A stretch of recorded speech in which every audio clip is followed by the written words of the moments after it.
Midweek away days. Come on, let's go. I get those goosebumps every time. I just have to get the big fella off the bench. Will this be their last chance now? In it comes, Monster to the front! He scored! Harry Monster scored! I'm way too numb, yeah. It's way too numb, yeah. I get those goosebumps every time. I need the hind to throw that to the side, I get those goosebumps every time, yeah. When you're not around, when you throw that to the side, I get those goosebumps every time, yeah. 713 through the 281, yeah, I'm riding. Why they on me outside? Sipping low key and high, yeah. It's my rider. I get those goosebumps every time you come around, yeah. You ease my mind, you make everything feel fine. Worry about those times, I'm way too numb, yeah. It's way too dumb, yeah. I get those goosebumps every time. I need the hype. Hello. What's going on, people? Welcome back to Loaded Bag NUFC for another big match preview on away days. And we're back again. Looking forward to it. A midweek edition. But we're going to get into it. And I've got the main man right next to me here, Mr. Chris Hall. How you doing, fella? I'm all good, mate. All good. Looking forward to Thursday. Although part of me is also a bit nervous over Thursday because we all know how much we want to win this game, and obviously the thought of not winning this game is horrible for numerous reasons. Yeah. One of them being the blue side of my mates. So yeah, I always get a little bit nervous, but at the same time, I am looking forward to it, and I think it'll be a really good game. How are you, Pete? You all right, mate? Yeah, still not 100%, but getting there, slowly but surely. But yeah, it is what it is. And at this point now, I'm just going to put on the bottom of the screen. You can see. Come on, smash the like button. You know the score. You've been here before, people. Smash that like button now. And if you're new to the channel, if you're a representative of Everton, showing some support to Mike in the chat, click the subscribe button. And if you're new to the channel and you're a Newcastle United fan, click the subscribe button. Come and join us and show your support for Loaded Bag NUFC and the channel.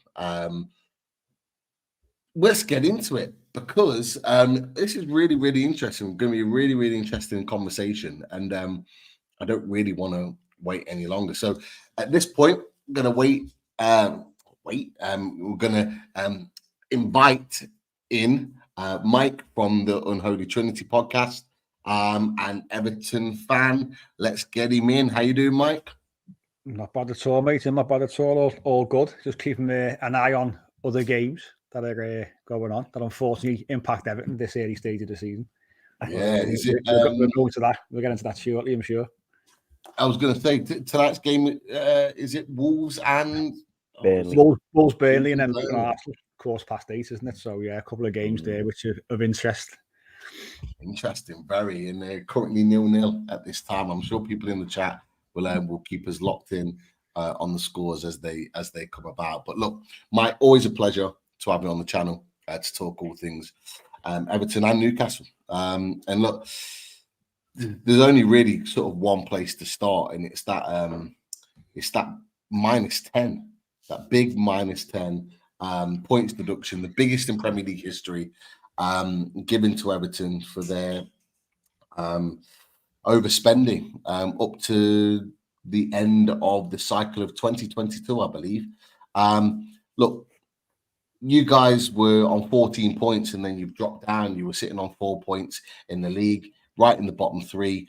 At that point, what were you thinking?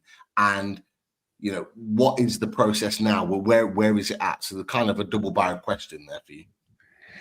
Obviously, the initial feeling was just immense shock. We heard murmurings about sort of half hour before the decision came out. Sort of brace yourself was the general feeling. So at that point, a point deduction is coming.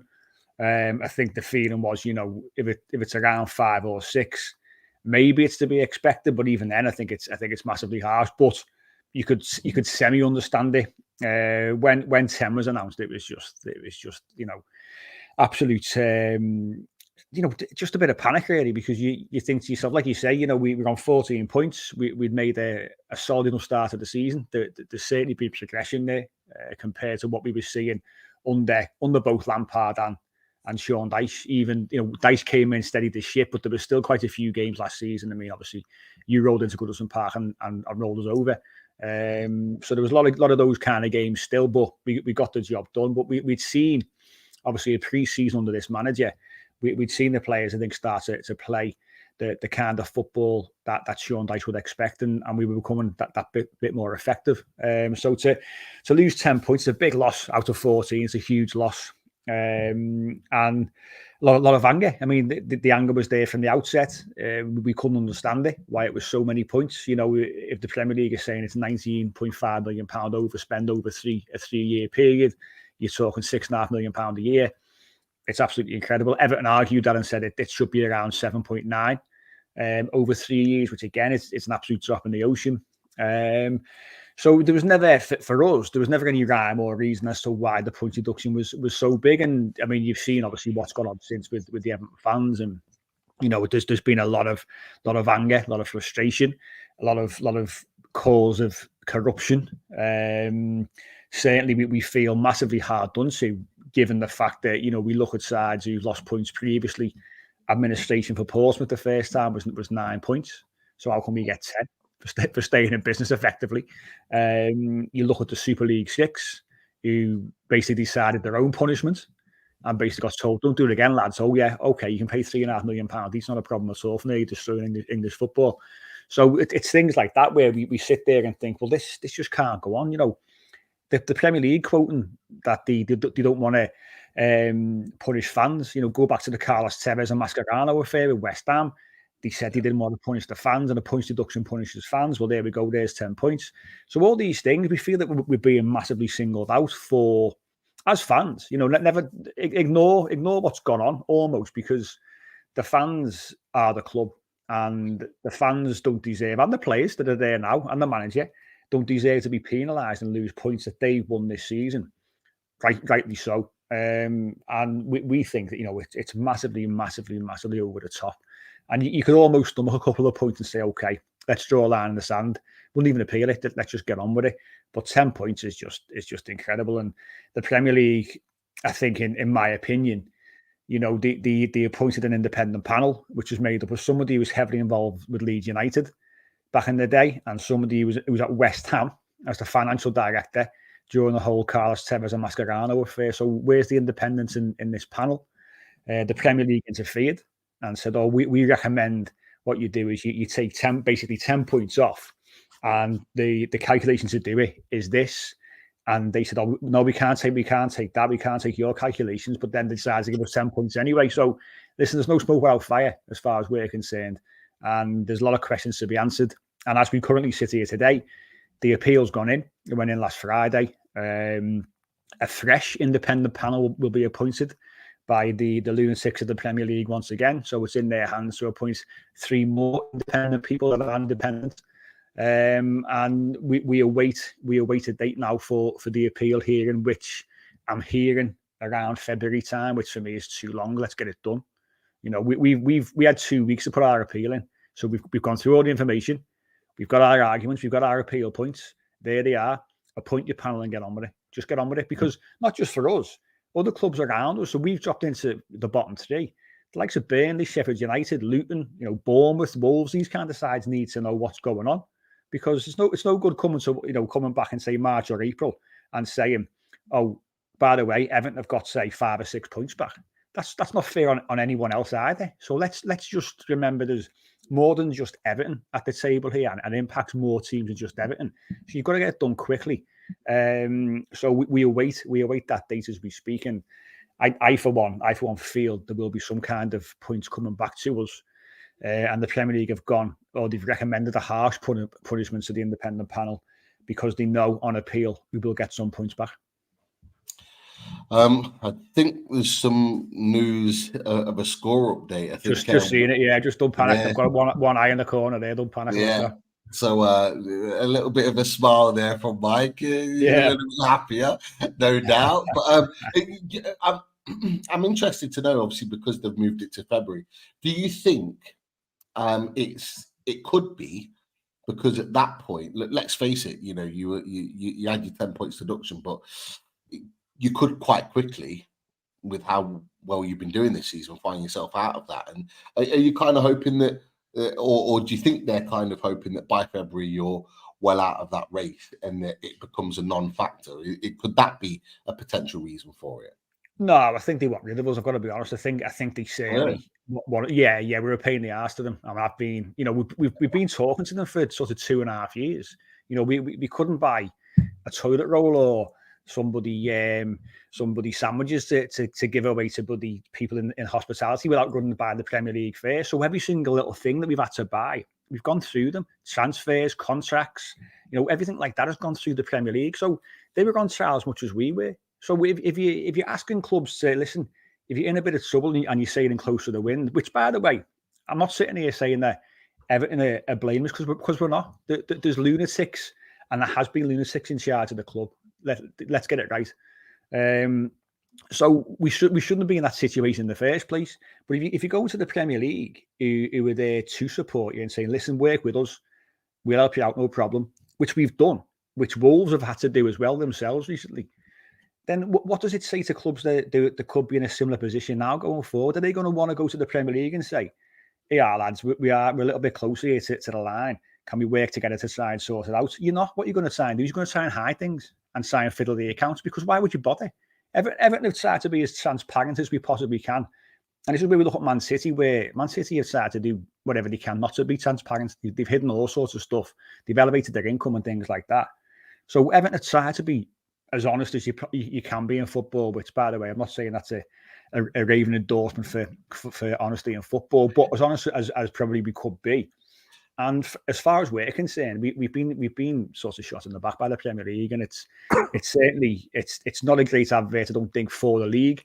I think that, as I say, we are a pain to them. They want us gone, and to become the Football League's problem. But I'll tell you something, we ain't going anywhere. And all this has done is galvanised. I mean, the fan base have been, you've been through some tough times in the last couple of years. You've seen the process towards the board, towards the owner. Fans sort of arguing with each other all the time and can't come to any kind of common ground. And this has just brought everyone together. So they made a mistake because of what we're all about. And I think people sort of, not everybody, but when it comes to football, you know it yourselves, it's one of those things where opposition fans will always obviously take the mick and think it's funny and things like that. Try living it, because it could be any club outside of that sort of top six who go through it. Believe me, Aston Villa, they've gambled to try and get sort of Champions League football, the money that they've spent. If it goes wrong for them, they're going to be close themselves. The likes of Bournemouth, Forest have spent absolute mega bucks since they've come up. It's going to be close for all these sides. So it's all well and good having a laugh and a joke and thinking it's really funny, but this is people's lives, but people who work at the club who let's get it right. If Everton should just go into administration, taking a 9-point deduction, and then just got on with it, because it would have been better. But we've kept people in employment.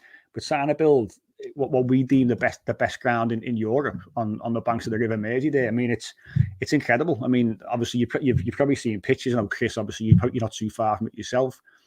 It's an unbelievable site, and they're all well and good using that ground as a flagship stadium for Euro 2028. I just tell them where to go. Just tell them where to go. Because there's no. You want to try and make football sustainable. All the Premier League does, the model of this process of sustainability, is hamstring the clubs who don't bring in a lot of money from, obviously, the commercial side, obviously European football, things like that. And it gives those sort of 6 sides, 7 sides, maybe to the chance to basically just pull further and further away. So what chance have you got? It's not sustainable for us and other sides. And the gap just widens. So you think, what's the point? What's the point in it all? So I mean, there's a lot of, we've gone through such a massive range of emotions, and I've had so many conversations, some out of anger, some out of upset, just for the last sort of two weeks or so. But all I'll say is, anyone listening, we aren't going anywhere, and the Premier League will get the day. Believe me, they'll get the day, and the independent regulator's coming. So you can use us as a pawn in your political game all you want, but it's backfired massively because now the calls are even stronger to get regulation in Premier League football, and so it's hugely backfired, and that day can't come soon enough for me, because then that does bring a bit of protection to Premier League sides. Chris, I'm going to come to you on your thoughts on this before we move on and talk about the teams in particular. Is that, Mike's made some really strong points with regards to the whole fallout with the -10 and things that I personally, as a Newcastle fan, wasn't aware of. Obviously, you're in the middle of things because you're in Liverpool, so you hear about it a lot more than us. Obviously, your family are well round all of that sort of information too. What do you make of it all from your perspective? Obviously, in the middle. Yeah, I mean, do you know what? Mike's right. Like, it is always an opportunity to kind of point the finger and have a laugh and a joke. And obviously, I've done that for the last few months. And one of my good mates, who's also mates with Mike, he's a I nearly said a bitter blue. Then that's terrible, that isn't it? He's a very loyal blue. But Mike kind of hits the point home really when he says that aside from all the banter and the laughs, it is people's jobs, it is people's livelihoods, it is, for the Premier League to come in and do that does feel incredibly harsh. And let's not forget, Pete, and I'm sure, a lot of people in the chat will say this as well. We've kind of been on the the shitty end of the stick with that as well in regards to our takeover. We said at the time, didn't we, as Mike's just said, that it could happen to anybody. We nearly didn't get that takeover, and it was only for the persistence and the fact that we didn't let it drop that we ended up getting it. But if we look back 2 years, if we hadn't had that takeover, we could already be a championship club, or we could be, kind of down there at the minute. And that's down to the Premier League and the fact that they did their very best to block it. And that's not right. Like that shouldn't happen. And I also particularly liked what Mike said about Bramley-Moore Dock. Like I have drove past my Bramley-Moore Dock a lot recently, and it looks like it's going to be a fantastic stadium. But I can kind of see why Evertonians are a bit like, nah, we're out for ourselves now, and we'll look after ourselves. And you can't try and punish us in this way, and then on the other hand try and use our facilities or try and take advantage of the fact that we've got this fantastic stadium on the way. And you can kind of describe it as like having your cake and eat it. Like if you're going to treat us like that and you're going to do what you've done, then we're not going to help you or kind of give you what you're looking for or what you want. The biggest thing for me about this whole scenario is the fact that they fast-tracked Everton's penalty or points deduction, if you like, and Man City and Chelsea have remains kind of unscathed, and that's wrong, because really that started far earlier. And Everton have approached, the Premier League and said that they're having these issues, and the Premier League have worked with them. So they probably feel, Everton, I would imagine, like they've kind of been stabbed in the back a little bit. The one saving grace for me, and I liked Mike's rallying call, and I do agree with him. The one saving grace is if you're going to have 10 points deduction, this will be the season to have it, because I do struggle to see past Luton, Sheffield United, and Burnley going down, and I still believe that Everton will get out of it, but I suppose it still doesn't make it it still doesn't make it taste any sweeter, because at the end of the day, there's kind of been a wrong that's gone on, and they say that they don't want it to affect the fans, but a 10-point deduction to anybody's football club will mainly affect the fans. Yes, not as much money will come in, and yes, they won't finish as high as possibly they should. So it will affect the club in the purse a little bit, but ultimately it's the fans who suffer, and really that shouldn't be the case. Even if they were to give a fine to the owners or something like that, yes, it still probably wouldn't sit very well with a lot of Everton fans, but it wouldn't necessarily hurt the club. And this 10-point deduction is hurting the club, and it is hurting the fans. So that part I don't agree with. And yeah, we all have a laugh and a joke, and we do think it's funny. But on the other hand, if that was us, and we've only got to look back, haven't we, at the the whole takeover scenario, we went through the mill with that. So I can see why Everton fans are upset about it, and I do sympathise with them to a degree, because it's not as if they were trying to hide it. They did approach the Premier League and say, listen, this has happened. And it just shows how inadequate that the Premier League are, in the fact that, they've obviously had people come in and question their decision. And then the Premier League have gone, oh, what do you want us to do? And they've gone, give them a 10-point deduction, which doesn't really marry up with previous previous kind of punishments that were handed out, and the fact that, as I say, Chelsea and Man City have gone unscathed so far. Like, it's not right, and it doesn't sit well with fans. So I kind of see why Mike's so frustrated about it. I see why loads of Evertonians are frustrated about it, and I do have sympathy with them. All jokes aside. I was going to come to you because Chris has made a good point about, with that hope of staying in the league, and like you said, it's the perfect time, Chris, with the three teams that are down there that came up. But has things changed for you today slightly? Are you worried slightly with the news of Chris Wilder coming in? Tom Dixon said that Chris Wilder back at Sheffield United, been confirmed, Heckingbottom sacked, and Chris Wilder given the job in the same day. And he's promised that rock and roll football coming back to Sheffield United that did propel them up to the league. Are you worried about that kind of jump having an effect on Everton? I think any time any side down the bottom brings a new manager. We did it ourselves, obviously, with Sean Dyche. You always expect, and I hate the phrase "new manager bounce," but that's exactly what you expect. But there's a reason why he was sacked in the first place. Let's not forget that. And I know he's got big ties to the club, of course he has, and he's done some fantastic stuff for them. And it's okay saying he wants to play this rock and roll football, but crack on then, because you get ripped apart. You can do it all you want. If the players aren't good enough, as we're seeing a bit with Burnley, you've had Craig Bellamy say on that Overlap podcast with Gary Neville about how obviously he's on the coaching staff at Burnley, and he played a particular brand last season in the Championship. They walked away with the title. It was for Burnley fans, and I'm sure it was night and day between what they saw with Sean Dyche and what they've seen with Vincent Kompany.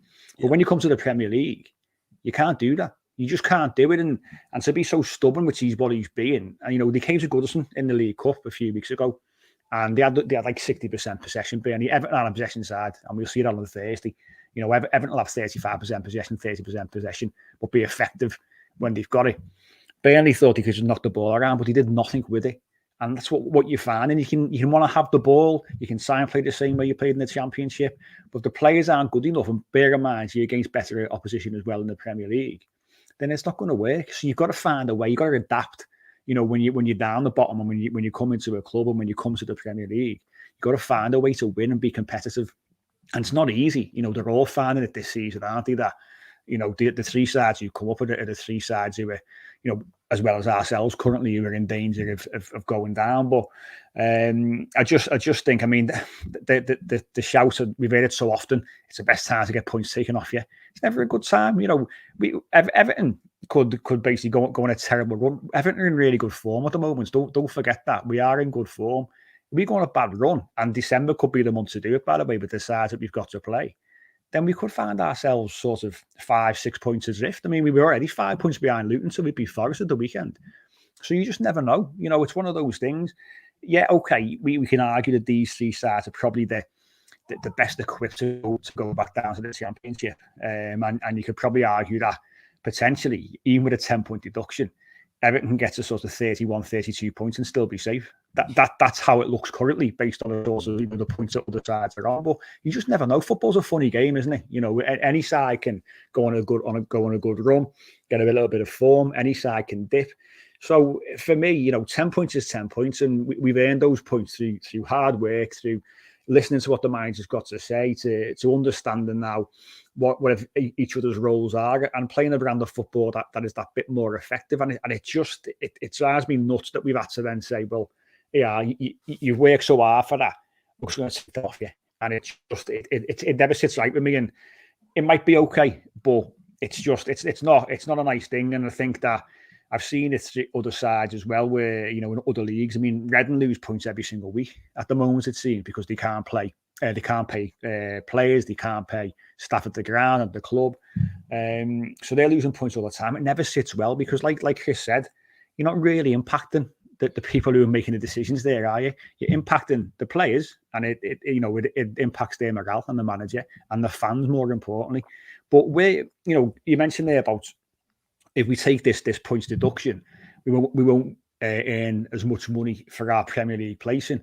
Well, that's a second punishment again. So how are Everton going to be compliant this season if we're losing points and then also losing money from our Premier League placing. So it's a double whammy yet again, isn't it? So when does it end? And then you've got talk of sides looking for compensation. It's just utter nonsense, because the Premier League or the Commission said, oh, there might be a claim for compensation. How on earth can you quantify what £6.5 million per season over every season for 3 seasons means in terms of points? You can't do it. It's been said previously in the past, when you look at sides trying to sue other clubs, you cannot quantify what that actually means. So in a court, you've got no chance. So, but you got apparently Everton saying, oh, we can do something, maybe sort of let's come to some kind of agreement. No, let's not. Let them take us to court, because they've got no chance. But when does it end? That'll be 3 different punishments for the one charge, and it was minor. It's a joke. And when they won't take into account the fact that our biggest sponsor was obviously USM, which was Usmanov, Mashiri, whoever you want the owner to be. And when the war obviously started in Ukraine, Everton had to cut all ties, and we were told by the Commission that should have been part of your business plan. So we should have written down that a war was going to kick off in Europe and impacted our sponsorship. So when we talk about mitigating circumstances, we're not saying, by the way, every reason Everton came up. I know someone mentioned about a player X, and we said that we paid his wages and against the advice of the Football Association, because we took a human stance on it. I'm not even saying that was a good reason, but the mitigating circumstances that were ignored, the main one being that we lost literally probably £30 million a season overnight, which would have made us compliant. That's quite amusing. And we lost the naming rights to Everton Stadium, because USM had it for 10 years at about sort of £20-25 million a season. So there's £250 million straight away gone, which could have been on your books over the next 10 years. So to not take that into account doesn't make any kind of sense. So this is why we're so angry. There's a lot of things which you've just ignored. But yeah, it's as I say, we look forward to the appeal. It's probably the main thing that we're focusing on, and we're looking forward to carrying on our message about the Premier League and how appalling we find them to be as a corporation.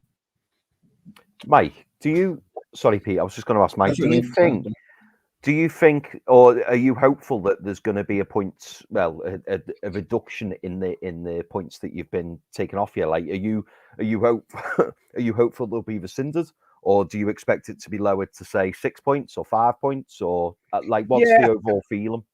I think a lot of Everton fans are sort of feeling that we're going to get something. Obviously, we are very pessimistic as Everton fans anyway, to be fair. So you've got those kind of fans saying, oh yeah, it'll be the 10 and that'll be that.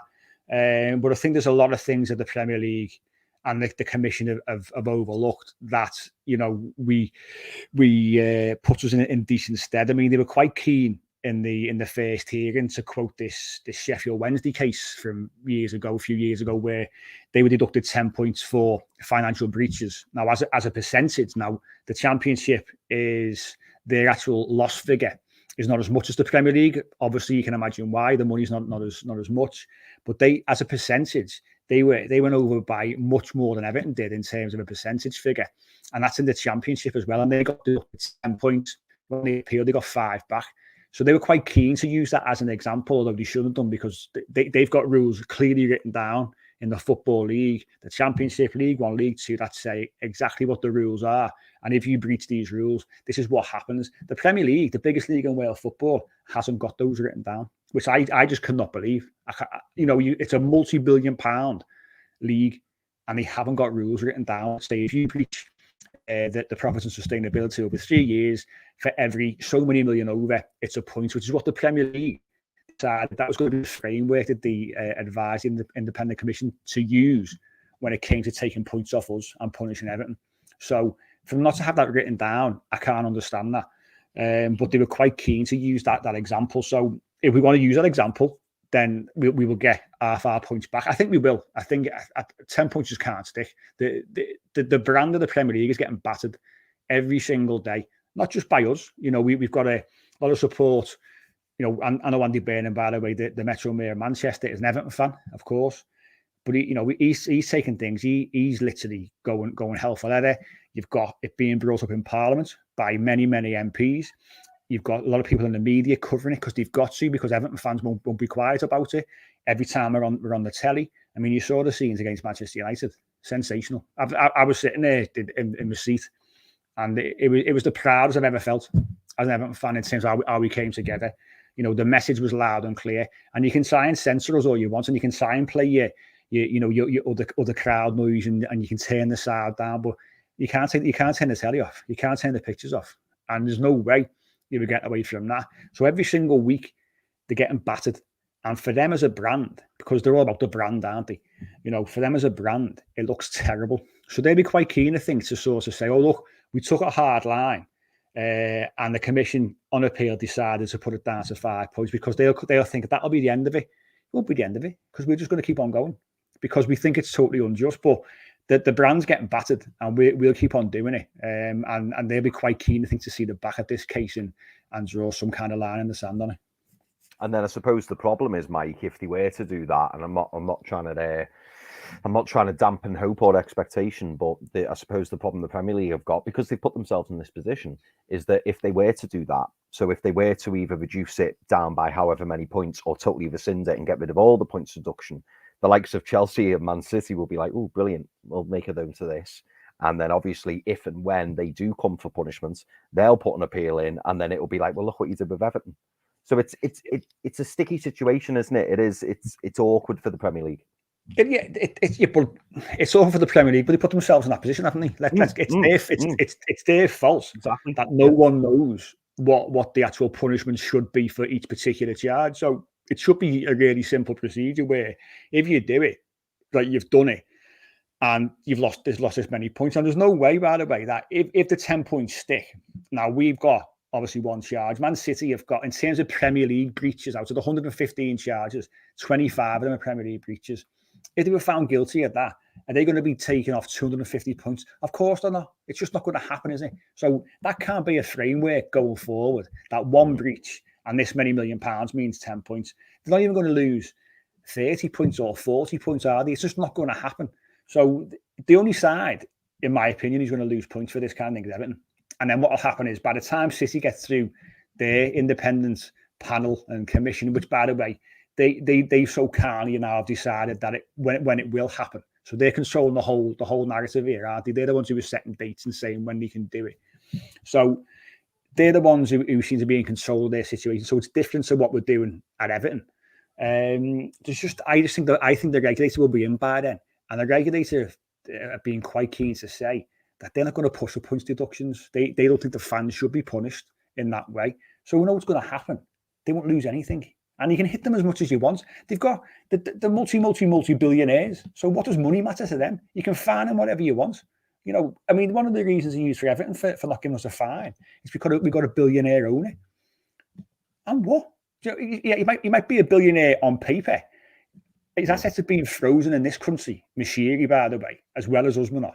So his is being frozen. He's lost a lot of money because of how much money he's put into Everton. So he's not as rich as you think he is.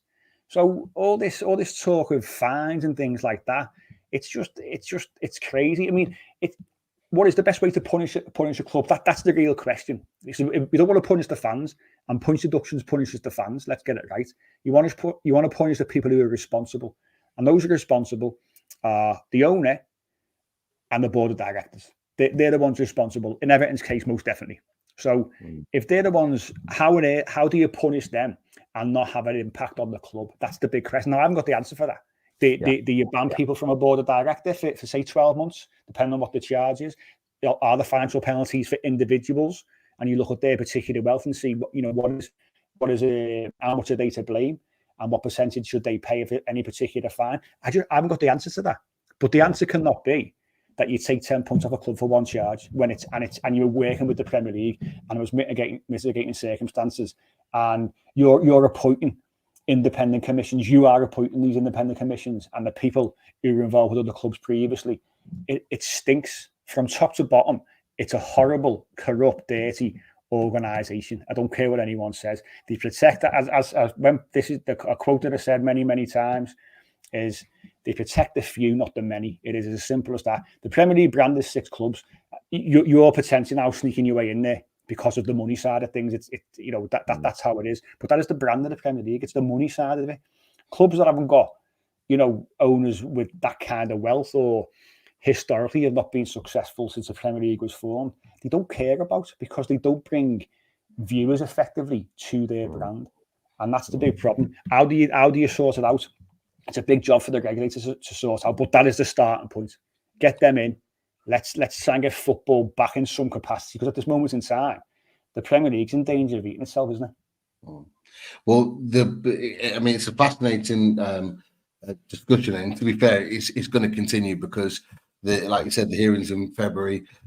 There's going to be lots of talking in and out between now and then, and I'm sure when you come back on for the return fixture, that we'll be talking about this all over again. That's for sure, with a few more updates. But the most important thing at this moment in time is the Premier League table, and it's not as great a reading for you as what you would have wanted. Put the proper one up. Don't put this one up. Put the real one up when we're sitting 12th. Come on. This is obsolete. Yeah. The table. The old 14 points, and you got the old little star next to it. But 7 points. Look, a few points off Luton, who are actually currently losing to Arsenal at the moment, so that will help for sure. It's put you in a difficult position, but equally, and I'll just take this off for a second. In the last 10 games, though, you're in the top 10 for your performances, 16 points, and interestingly enough, Newcastle are top. I was wondering why you used that image, Pete. Yeah, but it just goes to show, because let's face it, Chris, we've had a narrative against us after the Bournemouth loss that things are looking rocky at the moment, things ain't been great, a bit worried about Newcastle. But then you look at that, and actually in the last 10 games, it's not as bad as what people think. Only one defeat, but you've got 5 wins in those last 10, Mike. And look, are you confident you can go on another run and pick up that many points again that could see you march up the table? Luton just scored. Yeah. I don't. It's a difficult 1-1 Luton. Burnley. No, Luton. What? Arsenal. Yeah. Oh wow. Oh, as soon as they were 1, I thought, Burnley equalised. I thought, okay, fair enough. No, I think in terms of the form, the form's been good. In all competitions, last 11 games, Everton have won 7. So that's a good reflection. 4 clean sheets in the last 8 games. Obviously, our away form is much better than our home form. We've only won one home game in the league all season, which is really poor. We know we've struggled at home in recent times, but that was always Everton's bread and butter, was the home form. I was going to say that's the crazy thing, because I heard that stat today with regards to Everton. I was thinking, hold on a second. Like, that's the polar opposite, because normally that ground's really hard to come to. But 5 defeats this season, only 1 win. Yeah. Surely, if you're going to stay in the Premier League, you got to improve that. It's funny, because someone said to me the other day, if we turned our away form into the home form and vice versa, so if we'd won 4 out of 7 at home and not 4 out of 7 away, and only won 1 away game, then you'd probably be sitting there fairly satisfied, because you are winning those games at home that you expected to win. I mean, the home form isn't really a reflection of performances, in my opinion. I mean, I've obviously, as a season ticket holder, I'm there every other week, and the first 2 home games, Fulham and Wolves, however, haven't won those games is beyond me. They missed chance after chance after chance. I mean, Neil Maupay was a key factor in missing those chances, and obviously he's gone to Brentford and started scoring goals. But he missed in the Fulham game 3 clear-cut chances, plus other players. Decore 1v1 missed an absolute sitter. With Patterson at the bar as well, open goal. So there was games there early on where Everton, in my opinion, Luton alone getting beat 2-1. They're terrible. They're absolutely terrible. They were just going long all game. And the fact that we couldn't win that game, for me, really, we deserve probably 5, maybe 7 more points than we've got at home. United, the 3-0. Everton should have been ahead at half time. We went 1-0 down to a goal that if he tried it another 100 times, he wouldn't score. So it was one of those goals where it's once in a lifetime for him. And then, we missed sort of 2 or 3 big chances before half time. And then we got hit with a sucker punch when they gave us a penalty via VAR early in the second half. So it's one of those where we do feel like we we should have more points than we've actually got at home. But it's all well and good us saying we deserve more. It means nothing. The points on the table is what for me show you exactly what you deserve. And Everton are struggling at home. But it's strange because the atmosphere has not been bad at all season. But I always think back to the Moyes days and how difficult it was for sides to come. And they, no side, especially the bigger sides like Cummins, Goodison Park, especially a night game, white hot atmosphere on top of the players, getting all sorts from the fans. And that's I think modern football that's died down, and we've got to get back to that kind of atmosphere where they do find it difficult to come. We've seen it at times, Arsenal, Dyche's first game last season, it was terrific.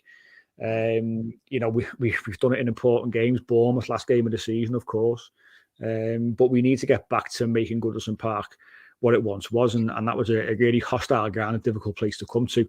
Because there's not many more games left there. Let's get it right. The chances are, we've got around about maybe 12 months if they choose to move mid-season next season. So it's not long to go, and we've got to cherish these games at Goodison Park. But they're making them difficult at the moment in terms of they're not very memorable performances or games or scorelines. We're going to get back to the Premier League table just for a second.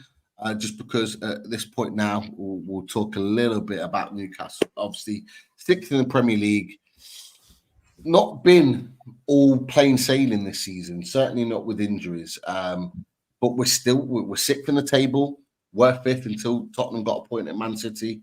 26 points, 3 points off top four. Look, Mike, what have you made of Newcastle United's season? With added Champions League football, added games, still in the Carabao Cup quarterfinals. What have you made of Newcastle's season? And look, with us coming to town on Thursday, what are your initial thoughts about what potentially could happen? I think, obviously, like you say, the key factor with yourselves, especially in recent weeks, has been injuries. There's been a lot of injuries to a lot of key players, and that's obviously a big factor. Even so, the start 11 who started against United is still a very, very strong side. Let's be honest, that's if that side comes to Goodison Park, obviously England's number 4, Nick Pope, who's sadly injured. It's a decent side. So we know that Newcastle is strong.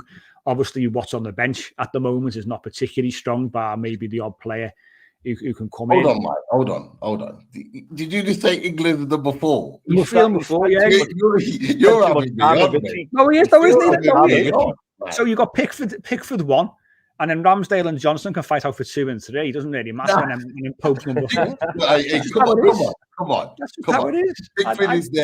Pickford's there by default. Pickford's there because he's the best England goalkeeper by a country mile. We all know this. We all know that. So you have to just move on and accept it. Chris, Nick Pope's had his chance multiple times, and unfortunately for him, he hasn't got the mental capacity to be England's number 1 goalkeeper. So it's okay. We can just accept that and say, okay, he's 31 now. You've had your time.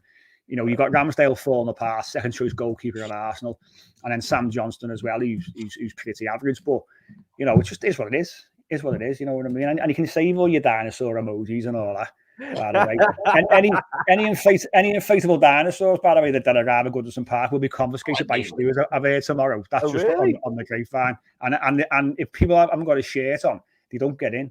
So just remember that as well. Any Newcastle fans turn up, it's one of these topless wonders knocking around the Bullens Road on Thursday. But no, Newcastle are a strong side, and you look at, obviously we know ourselves last season what happened when you came to Goodison, and the likes of Isak who came on, and you rave about that assist for obviously was the 4th goal.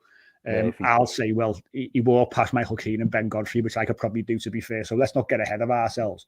Hey, come on. Hey, honestly, it was all right. Speaking to Vichy, this is like speaking to Vichy. Honestly, you've got it. You've got to what's the name? You've got to look at the players that you're going past before when you analyse a goal. And we know better than anybody how Michael Keane struggled in recent years. But no, all jokes aside, it's a quality side. We know that. We know the improvements that have been made. I think the big issue that we probably have on Thursday is potentially Onana still not fit. And We need physicality in the midfield against Jolinson and against Bruno. We need a bit of physicality. And James Garner and Garner Gay, as good as they are and they can be, they're not overly physical, not particularly big. And that's where Amadou Onana comes in for me. And he's our best central midfielder, and he's massively important. But it's going to be a tough game regardless. You know, I know you've got your injuries and things like that, but it depends, I suppose, how you've come through, because you've had 3 sort of tricky games. Obviously, Chelsea hit and miss, aren't they? And the little bit of ill discipline cost them. You've gone away to Paris Saint-Germain. You played United, so three tough games on the spin there. Anthony Gordon, I think, said himself that you sort of battered and bruised with the players that actually left. So it's how physically Newcastle can come through and then play again on Thursday. So we'll see. I don't expect it to be like it was when you came last time to Goodison, that's for sure. I think there'll be a better performance from Everton. Whether it's good enough for the win, who knows? You know, we'll find out. But it's a tricky game regardless for me. I think you just mentioned the God. Mention what? He's a miracle. You just mentioned the God. And so we thought it's only fair that we play the music of the man of the moment, and it's him. It is him, our number 10, Anthony Gordon. Look, Mike, you obviously had some harsh words from last season. Obviously, of course, the way he left you, but clearly, come on, you can't deny the boy's playing the football of his career now. Well, I came on, didn't I, when you signed him? In the Premier League.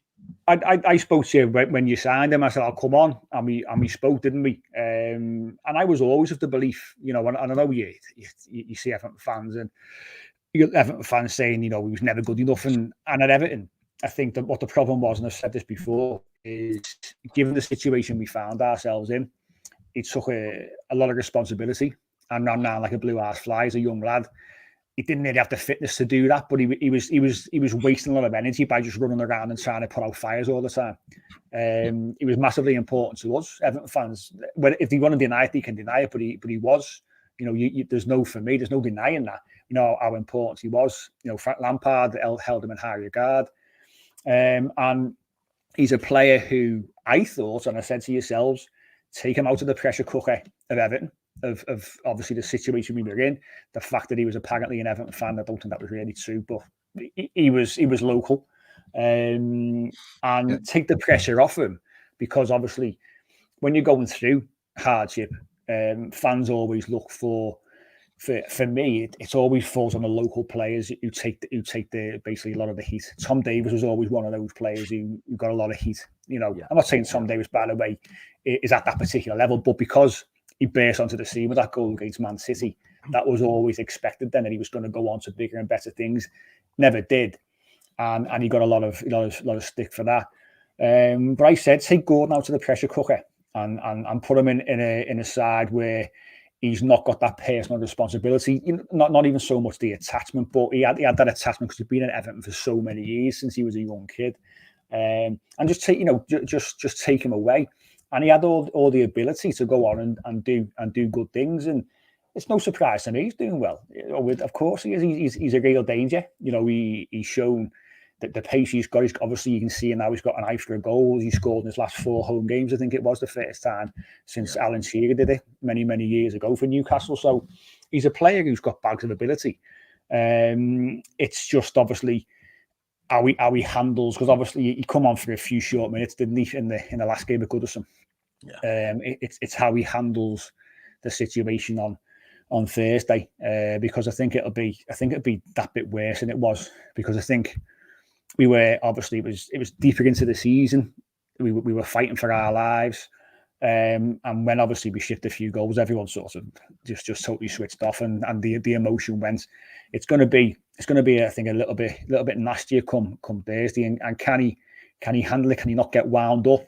Because there'll be a few Everton players there who were quite happy, I think, sort of go through in the nicest sense of the word, without trying to injure the lad, because there's a bit of bad blood there, I think, between him, certain players, the fans most definitely, because we don't forget the fact that he's down tools, and that's how Everton fans think.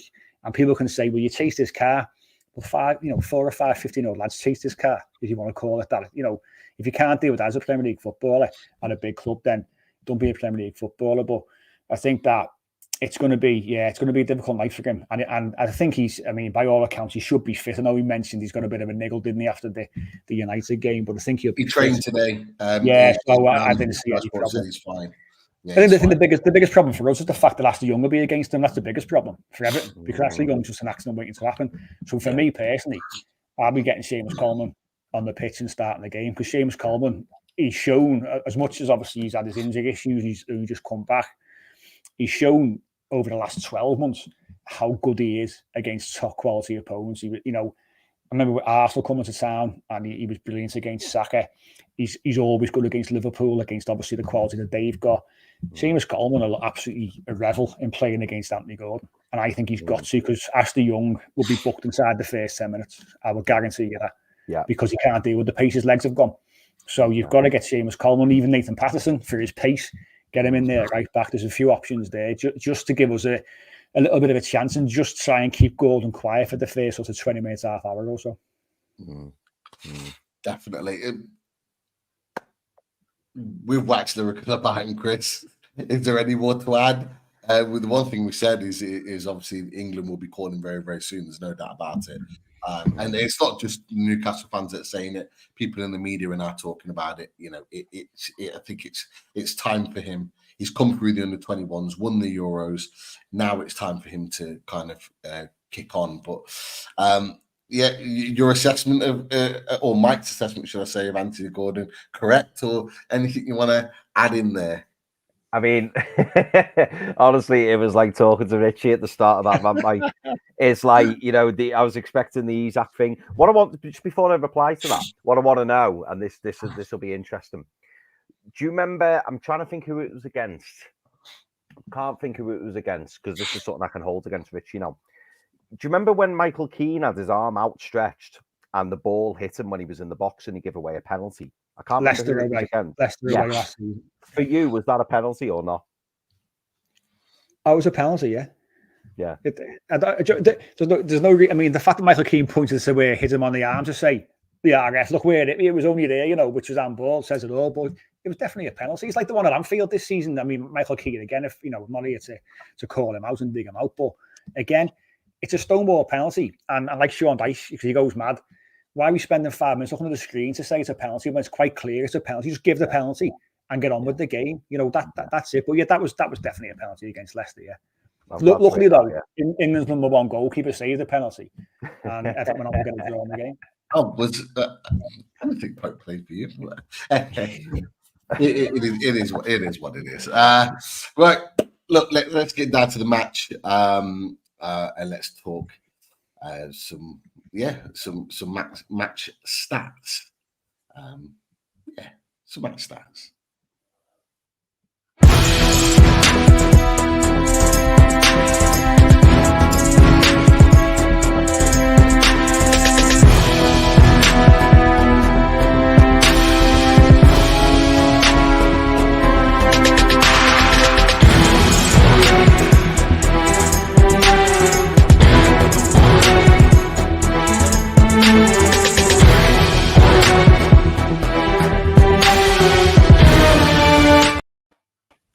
Evening, lads. Magic he appears. Good evening, Double O Stato, Keith Roll. How are you this evening, fella? And more importantly, hopefully there's some positive stats to come. Absolutely, I am good. It's a bit cold outside late tonight, but it's quite good. Looking forward to this week of Amazon football, this Christmas week. And got loads of stats here for both sides, and I've thrown in some home and away stats as well. I know that Mike was just touching on earlier there on some home stats, certainly for Everton. So I'll just make a start. So loads of head-to-head stats to make a start with here. Newcastle's record against Everton, total records, played 183, won 72, drawn 36, and lost 75. Slight advantage to Everton, but fairly even overall. Premier League record between Everton and Newcastle, virtually identical. 23 wins to Newcastle, 22 to Everton, and 11 draws from 56 games.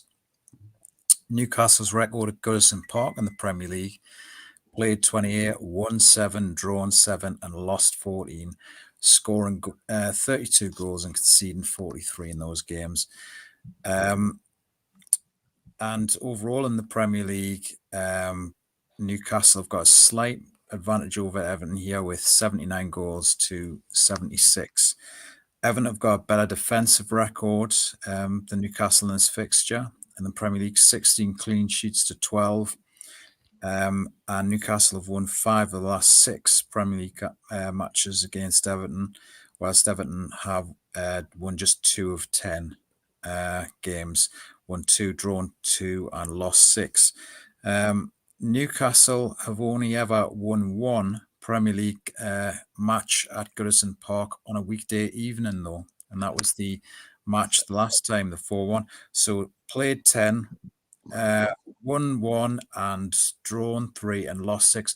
I don't know what that Premier League computer's doing, but we seem to go to Goodison quite a lot for a midweek fixture, which is a tough place to go, a real tough place. Managers, Eddie Howe's managerial record against Everton. He's managed 15 games. He's won 7, drawn 2, and lost 6. So he's averaging more than a point a match there. And Sean Dyche's managerial record against Newcastle United. He's managed 13 games. He's won 3, drawn 4, and lost 6. So again, about a point a match. Moving on to the goalkeepers. Martin Dubravka, he's played in 2 wins and 3 draws in the 7 games he's played against Everton, but he's yet to have managed a clean sheet against them, which has surprised me. Whilst John Pickford, he has had he's managed to keep 4 clean sheets in 17 games for Everton this season. Moving on to the players, Dominic Calvert-Lewin and Abdoulaye Doucouré are Everton's top goal scorers this season, with 4 goals each. And Dominic Calvert-Lewin has a really good goal scoring record against Newcastle with 5 goals and 1 goal scoring assist in 12 games. We were talking about it earlier. Anthony Gordon, he became the first English player to score in 4 successive home games for Newcastle when he scored against Manchester United on Saturday night. And he also became the first Newcastle player to score in 4 successive home Premier League games since Joe Willock back in May to 2021, when Joe Willock scored in 7 successive games. He scored 7 goals over 7 matches. Everton forward Beto, he's now had 18 shots without scoring in the Premier League this season, and only Chelsea's Enzo Fernandez has had more without scoring, 22. Dwight McNeil, he scored his first Premier League goal of the season for Everton in the last game with what was his 22nd shot of the season as well. Home and away stats. I wanted to touch on some home and away stats before rounding off with a couple of general stats. Just 1 win away from home in the Premier League for Newcastle this season. So 1 win, 2 draws, and 3 defeats. And they've also dropped points in 2 of those games from winning positions in their 2-2 draws against Wolves and West Ham United. And Newcastle have only kept 1 clean sheet in their last 15 matches, Premier League matches away from home, in a run that goes back to January. So the 1 win against Sheffield United going all the way back to January, when they managed a 0-0 draw against Crystal Palace at Selhurst Park. In terms of home form, Newcastle are joint top with Liverpool, 21 points. The home form at St James's Park. The away form table, Newcastle are 15th with just 5 points from a possible 18 this season.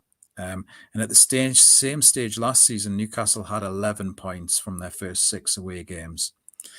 And Newcastle's average of less than a point away from home per game, and that's the lowest out of all of the top 13 sides in the Premier League, which is lower than Wolves in 13th place. And Newcastle's rivals for a top 6 place this season, Tottenham, they're top of the away form league with 4 wins and 15 points from a possible 24 this season, whilst Aston Villa, they've managed 3 wins and have 11 points from a possible 24 this season. And surprisingly, Mike touched on it earlier, Everton have a better away record this season away from home so far. They're 4th in the away form league with 4 wins and 13 points from a possible 21. Whilst in the home form league, Everton have just had 4 points, 1 win and a draw from 7 games, a possible 21 this season. A couple of general stats to round off. Coming into this game, Everton have picked up 3 wins and a draw from their last 5 games, and Everton have scored 6 goals in those 5 games. And Everton have scored first in 4 of their last Premier League games and never lost when scoring under Sean Dyche. So in that run, under Sean Dyche, when they've scored first, that's 10 wins and 4 draws. So it's quite an impressive run. So if Everton can score first on Thursday night, it could be a testing night for Newcastle. And that rounds off the stats tonight. Great stats as always, Keith. Thank you, mate. Home and away stats as well. Sorry, home and away stats as well. Fantastic as always. We shall see. That is for sure. I am going to go next to the tactics board. If it's not running, it should be. Let's just have a quick look. Oh, I'm on the wrong section. That's why. The tactics board is up. So, as we do this season, Mike, we let the opposition pick their team first. So the squad is across the bottom. Lay out to us how you think your starting 11 is going to look. Well, it picks itself in goal, doesn't it? As we know, we discussed them already at length and know his qualities. Jordan Pickford will start. No problem at all. England's number 3. Yeah. Number 1. Listen, your goalkeeper currently in hospital with his shoulder strapped up, and Gareth Southgate has got him as number 4, as we've said already. So I can't see him getting on the plane from out to Germany in the summer. I think Anthony Gordon's got a better chance of playing in goal for England than Nick Pope. We'll leave that there. Left back will be Vitaly Michalenko, number 19. Yeah. Right back, unfortunately, will be Ashley Young. I'm pretty certain of that. It's a hill I think Sean Dyche is prepared to die on, but we've been here before with Michael Keane. You know, when he brought Keane in and he was making mistakes, and he took him out in the back end of last season. He came back in, and then he started with Keane again this season. It took a couple of games for him to realise, what shouldn't be in there. So since then it's been the 2 centre halves of Jared Branthwaite on the left and James Tarkowski on the right, which is a strong, really strong, solid centre half pair. And Branthwaite's been absolutely terrific, by the way, and he will go for big money. He will go for big money. He's been linked with Newcastle. He's been linked with Visiting. Yeah, he won't go to you. He'll go somewhere. He'll go somewhere else. He won't go to you. That's for sure. Unless you want to stumble under £1 million and he's yours, you know what I mean? But I think I told you, Pete. I told you. Are you sure? Are you sure he's not going to come to Newcastle? He won't come to you. No, I won't come to you. Definitely not. Definitely not. What are you saying, that as an Everton fan, you don't want him to come to us, or you're saying that he doesn't want to come to Newcastle? I think. I mean, again, all jokes aside, I think with any player, whoever wants to pay the most money, that's where they'll go. So, as a business, it's obviously happened with Anthony Gordon. Chelsea tried to get a deal done, and it didn't happen. But Chelsea weren't offering anywhere near what you came in and offered. So the club wants to pay the most money. That's where players go. So Newcastle come in with a big bid, and they pay more than say United want to pay for him, or Liverpool have been linked to him as well. Then he'll go there. But he's a quality player. You know, he went away last season on loan at PSV. I think played 31, 32 times for them. He won the Dutch Cup. Played in Europe for them, and he came back. I mean, we saw him. We'd seen him a few times under. I think he played a little bit under Carlo Ancelotti briefly, and he played a little bit under Frank Lampard. And he got sent off. His last appearance, he got sent off against Brentford in that season where Lampard obviously kept us up. And then he's gone away, learns his craft. He's a big lad. He's about 6'5", he is, but he's a 50 left-footed. But you wouldn't know what foot he was. He's that good on both feet, and I'm not even messing. The players even say it took them about two or three training sessions to work out what foot he is. So he's really strong. He's a big lad. He's great in the air. He's got fantastic pace, deceptively quick, and he's alongside a partner in James Tarkowski, who's perfect for him. You know, somebody who's a real leader, can talk him through games. He's been there, done that. You know, someone who takes no messing as well. Tarkowski, he's a rough player. He's physical, good in the air as well. So it's a good little partnership, that, and one we're happy to see. But God forbid one of those breaks down with an injury. And Branthwaite's one booking away from a suspension as well. So it sends shivers down the spine. The fact that you've got Michael Keane waiting in the wings to come in. So yeah, we're hoping he can get through the next 4 games when obviously the 5 yellow card suspension goes, but it's going to be tough given who we're playing against. But that'll be the back 4.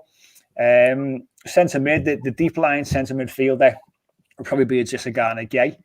He'll be in there, number 27. That'll normally be Onana if he was fit. That's Amadou Onana every day of the week. But I don't think he's going to make it. So I think that, I mean, he's had a sort of tight calf, little niggle in his calf for about 3 weeks now, and he's been a big miss, because for me this season, again, I think he's been linked to you at some point in the recent past. He's a player who has got all the attributes to be a top player, and we're seeing the consistency this season. He's absolutely terrific at what he does. You know, he drives forward with the ball. He loves a tackle. 6'4", 6'5". You know, he's strong. He's physical. You know, he's everything that you need, I think, in a modern day central midfielder, and he's comfortable on the ball as well. So he would be in there. But with just a Ghana Gay, he's again, we played for Paris Saint-Germain. He was great for Everton when we signed him from Aston Villa. Got a good move there, deserved it. Come back in, does what he does. He's busy. He'll break up play. He'll do the simple things. And then alongside him, or a little bit further up, will be James Garner, who's had a terrific season so far. Probably slightly to the right, I'd say. Yeah. It doesn't make what I mean. Yeah, be a little bit like that. Yeah, he'll be a little bit further forward and trying to dictate play a little bit more. Again, good on the ball. Had a good start of the season. Did well at the back end of last season, and he was playing right wing back the back end of last season. But does what he's asked all the time by the manager. And again, another young player who's got bags of talent, so you can go on and do big things. He was hard. He thought off at Man United. He did well at Forest on loan in this season that they got promoted, and we got him for a decent little price. And to be fair, he's now, if Onana's fit, it's him and Onana as the midfield too. So he's made that place his own. Left hand side, obviously Dwight McNeil. Yeah. Had a really good season, or he's playing some good stuff under Dice for sure. Back in the last season, this season, brilliant. Yeah, when Dice came in, obviously, bear in mind he was signed by Frank Lampard, and a little bit of an underwhelming signing, to be honest with you. Everton fans thought, what are we signing here? In terms of, he hasn't got much pace, Dwight McNeil. Cultured left foot, we knew that. But his last season for Burnley, one assist and no goals in that last season for Burnley. And you think, you've got to have a bit more of an output than that as a winger in the Premier League. Brought him in for decent money. And he really struggled early on under Lampard, scored the odd goal here and there. But then it wasn't until Sean Dyche came in, and obviously they've got a great relationship from his time at Burnley, and he hit the ground running. He was our top goal scorer in the end last season. I mean, you saw, some of the goals he scored, the ones he scored away at Brighton were the ones that stick out, of course. Scored a great goal against Brentford. Scored a great one against Southampton. He just that sort of second half of last season was probably our most important player. To be honest with you, he was terrific. But this season he started really slowly. He missed the first couple of games through injury. He got an injury against Stoke in pre-season, and he's come back in. And at times you've seen glimpses. I mean, he's had a few assists, which is what he does. I mean, he takes set pieces and he puts a great cross in, but he hasn't looked himself. But once he bagged that goal against Forest, he saw that little bit of confidence return and saw the old Dwight McNeil. And he's been terrific for Everton. He's been a good signing. That the fans really taken to him. He's one of those players who's honest as the day's long, which is what you need in a Sean Dyche side. And nobody's going to displace him unless his form really dips or he has a long term injury. The right hand side will be Jack Harrison. Again, he's coming on loan from Leeds. Got quite a few assists. He's on loan, yeah. Yeah, he's on loan. No? Wow, I thought it was permanent. No, he had a clause in his contract when they went down that basically he could be loaned with no loan fee. Wow. So Everton snapping them up, and he's, to be fair, I mean, he's got a fair few assists. He's funny, Harrison, because he works really hard and he's got decent ability. Again, decent left foot, decent right foot. To be fair, his both feet are good.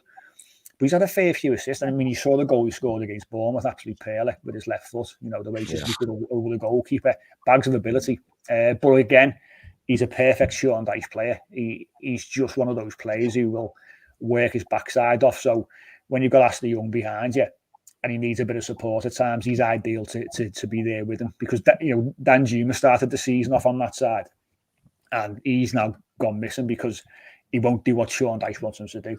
And defensively, that's not his game, so he really struggles to play on that right hand side. But Jack Harrison's ideal for this side.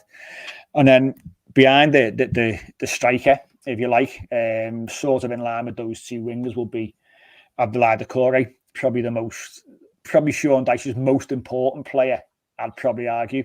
Bear in mind, Frank Lampard throws him out, didn't play him, they fell out, had a bit of a scrap in the changing rooms by all accounts. So there was a little bit of bad blood there. So he lost his place in the squad and was told to go and sign with the 21s. And then Sean Dyche came in and said, "What's going on here? You're too good to be over there." And he's been absolutely fantastic. I mean, he scored some great. I mean, he scored the goal that kept us in the Premier League and last of the season, but he scored some really important goals, and he's become a player now, sort of 1 and 3. He tends to score in. He started the season in a similar fashion. I think he scored 4 or 5 goals.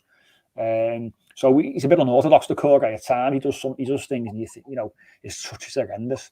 But other times, he looks brilliant. He's just one of those players. You just got to sort of take him for what he is. But again, works really hard. No one can replicate, I don't think, what he does in that particular role for the Everton side. So yeah, he's been great. And then looks like he's back after a little bit of a 1 game off, and Dominic Calvert-Lewin should be fit for the game. Back training. Has had a little niggle in his calf, and with his injury history, I think he'd started 9 games on the spin, which is great. You've got to still got to be careful with him. You don't want to get Calvert-Lewin out for sort of 4, 6, 8 weeks again and getting back on that cycle of being out and missing numerous games. It's a busy month. So it's going to be important that we keep him wrapped in cotton wool. Beto came in against Forest. It's almost a like for like. It's seamless for Sean Dyche. So when Calvert-Lewin needs to be rested or is injured, he can bring Beto in, and he's not as good technically, but he can do similar things. So it's ideal for Sean Dyche to have that player at his disposal. But Calvert-Lewin should be fit. Much difference and much better proposition than Beto, especially in this kind of game. So that's how I think we will line up, to be honest. Interesting, very interesting. Right, Chris, I'll come to you from a Newcastle perspective. Although we'll be having maybe a similar conversation as the previous weeks, but talk to us your lineup, Farm. Yeah, well, it's quite well. I say nice. It's not nice, but it's unusual to be saying a different name. But yeah, I think we're going to have Slovakia's number 1 in goal.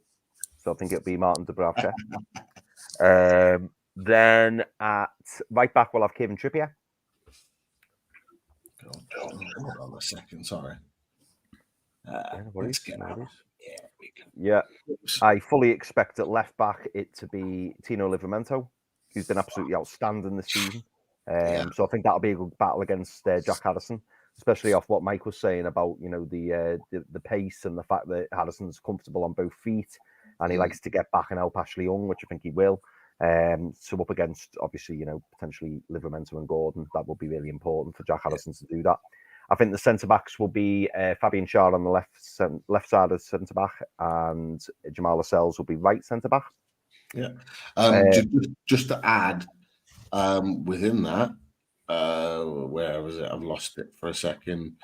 There was some good news. Ben Botman on his Instagram tonight saying the last few steps are getting closer to his return, which will be a welcome return because I think it'll be approaching 11 weeks now without him, which is massive for us to have arguably our best centre back not available for that length of time. But great stuff to have him back in the team. So that was a little bit of good news. Probably won't make Thursday, maybe not even make Sunday, but I think maybe the target is certainly either the AC Milan game or the Fulham at home the weekend after as a potential. So that'll be quite positive in that. But sorry, Chris, go on. No, definitely, mate. Really good news. Shame we haven't got him for Thursday, but yeah, it's great to hear that he's on the road to recovery. I think the number 6 will most probably be Bruno Guimaraes. Bruno, yeah. One of the best central midfielders in the Premier League, just to add. Yeah. I think left side of midfield will be Joe Linton. Yep. And right side of midfield will most probably be Louis Miley. Yes. You see much of Louis Miley, Mike? No, well, he's come in the last couple of games, hasn't he? I know he's got great reviews by all accounts, just from what I've picked up from people who've watched him in a lot more detail than I have, to be honest with you. But it's always, we discussed obviously younger players coming in. It's always, I think, exciting when you get younger players given the chance. And obviously in your situation, you've had to because of your injuries. But I think they come in a lot of the time and just play without fear, don't they? And it's always good to come into a side that wins more often than they lose. And you can go in there and just play your normal game. So it'll be interesting to watch him a bit more closely on Thursday, to be honest. Yeah. I think looks of talent. Yeah, it's for me. It's not just what he's doing on the ball. It's for me. It's tactically. I think Chris, you may well agree. Particularly in Paris, when we're under the pressure of the likes of Mbappe and Ousmane Dembele, Colin Wane, you got all those top players, even their midfielders that are Vitinho and so on. And it's his understanding of where he needs to be, what he needs to do his job. And the fact that he executed it so well against top teams. He was by far above Kobe Miner, who's the young Man United player who's getting rave reviews equally. But he was head and shoulders above him at St. James's Park on Saturday, no doubt about it. But I think it's just how well he's developed in terms of his understanding of his job on the pitch and being able to execute it. They're sort of two different things. And to do it so early, I think he's just got so much potential. 6'2", 6'3", 17 years old. He's only going to get bigger, physically stronger, and ultimately better with more experience. So long may it continue. But sorry, Chris, crack on. Yeah, and just to add into what you've just said, I think as well, and you may see this on Thursday, Mike, it's the decision making. It's very rare that we've seen him. Obviously, it's only been a handful of games, but it's very rare that he makes the wrong decision. He always seems to make the right decision, and he keeps it simple. Which some players, like to try and impress, or they try and do things that they're not capable of, or get too over exuberant and make the wrong choice. He always seems to make the right choice at this moment. So hopefully he does the same on Thursday, but we will see. Left wing will be Anthony Gordon. Yep. Big AG10. Yeah. And then right wing will be Miggy Almiron. On a side note, whether it was timed to perfection or not, Jacob Murphy back in strength training on his shoulder. So there was a video that he put out earlier on this evening of him doing that as well. So all positive signs there for certain players that they're on their way back, which is a good sign. But yeah, and finally, it will be Alexander Isak through the middle to do the wonderful again. Hopefully, produce one of those magic moments. Hopefully, just by putting the ball in the net. But we'll see. So that's the team. They're the teams as they're laid out. Keith, in full agreement of Chris, and anything to add? Yeah, I think I've mentioned on previous calls, in the current situation, I would love to come up with another selection headache, but really we're down to our bare bones, aren't we? These lads are performing, they're getting results. You don't change winning teams, do you? In that sort of situation, especially in the situation Newcastle are. What would be interesting is in the second half, if games going Newcastle's way and things are going quite well, Newcastle are a few goals up. Do a few players get rested with the game against Spurs coming up as well? Like, is Richie going to get a look in at some stage? Is Diallo or somebody going to get a look in as well? And late on in the second half, or is Lewis Hall going to get a look in as well? Interesting. No, it's all good, all good conversations, really, because these players, this will be pretty much the fourth 90 minutes in a row that this team would have played as a starting 11. Obviously, of course, I say starting 11, starting 10, obviously with the goalkeeper change. But these guys will be the fourth in a row, and it's a lot to put on players.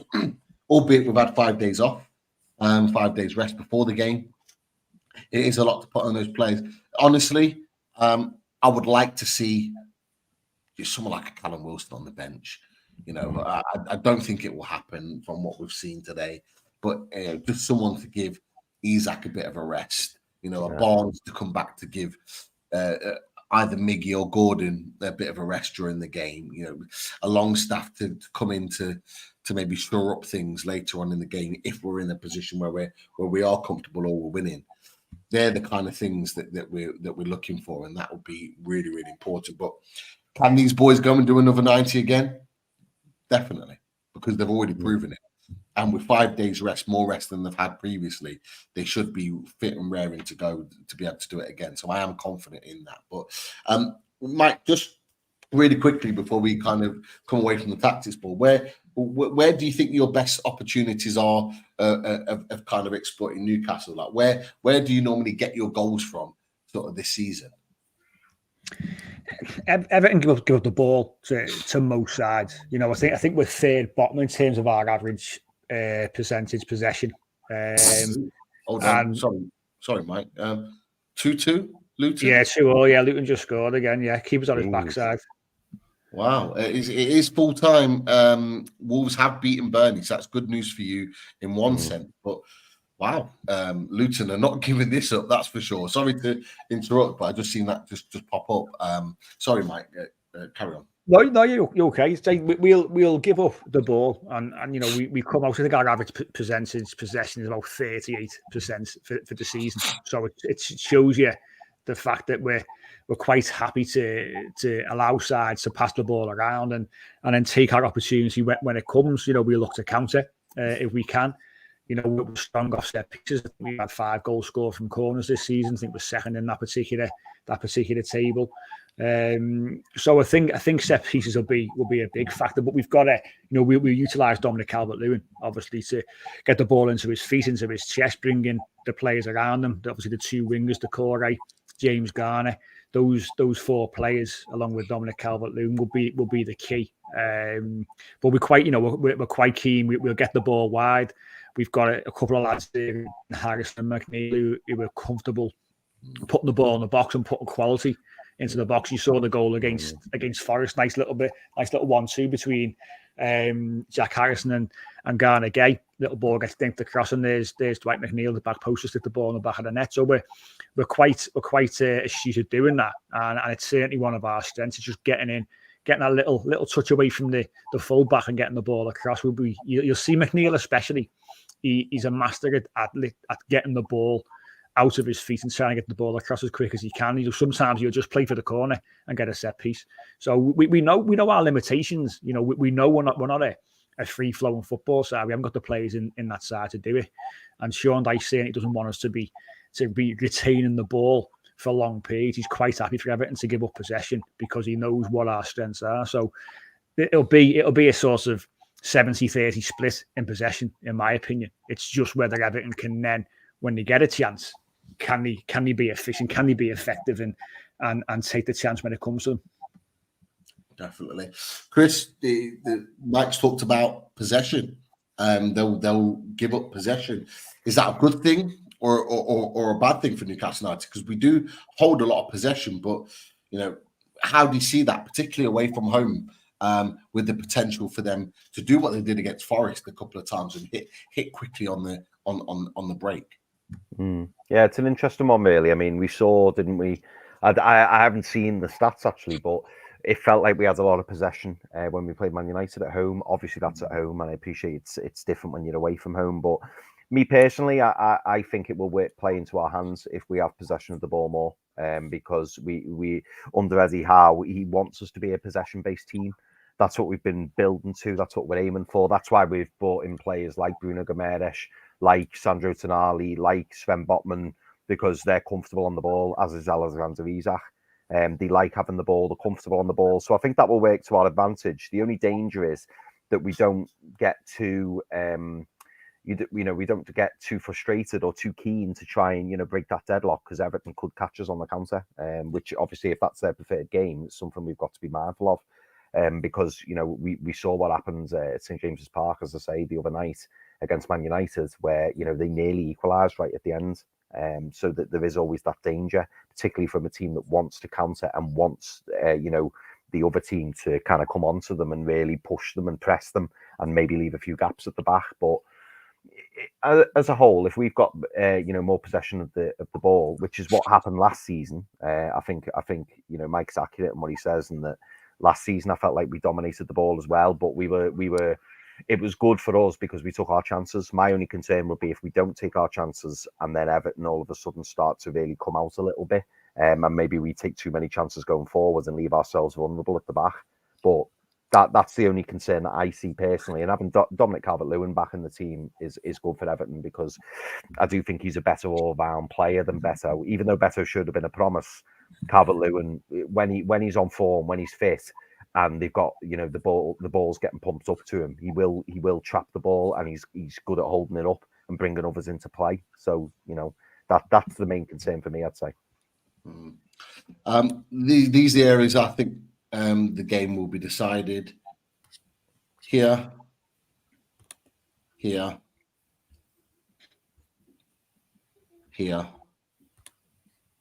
and here. And I've circled those group of players for that reason. Is because we've talked about the Gordon situation with Ashley Young. If it is Ashley Young, I'm more than confident that Gordon's going to get the beating of him at some point. And in fact, I wouldn't be surprised if Eddie Howe says to attack more down his side, to encourage that, so he has the beating of him. And like Mike said, an early yellow card can only be a good thing. And committing him a little bit like what happened at Liverpool.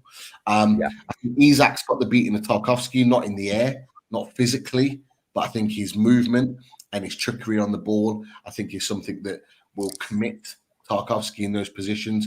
I think Branthwaite, it'll be a case of let's wait and see in the game. I'll be interested to watch him quite closely, to be fair.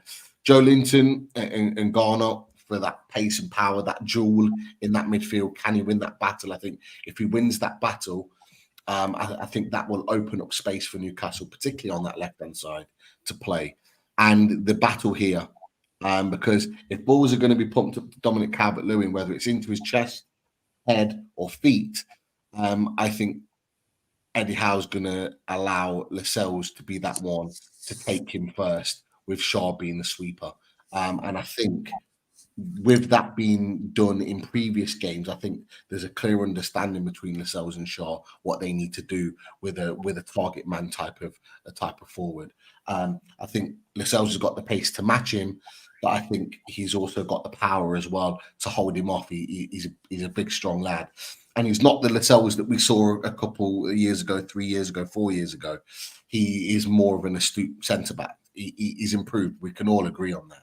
And he is a different type of centre back now. And I do think they're the areas where I think we'll win the game. I'm always confident in Trippier against his wingers, whether they're fast, whether they're tricky, whether they've got good delivery, just because he's such an experienced player.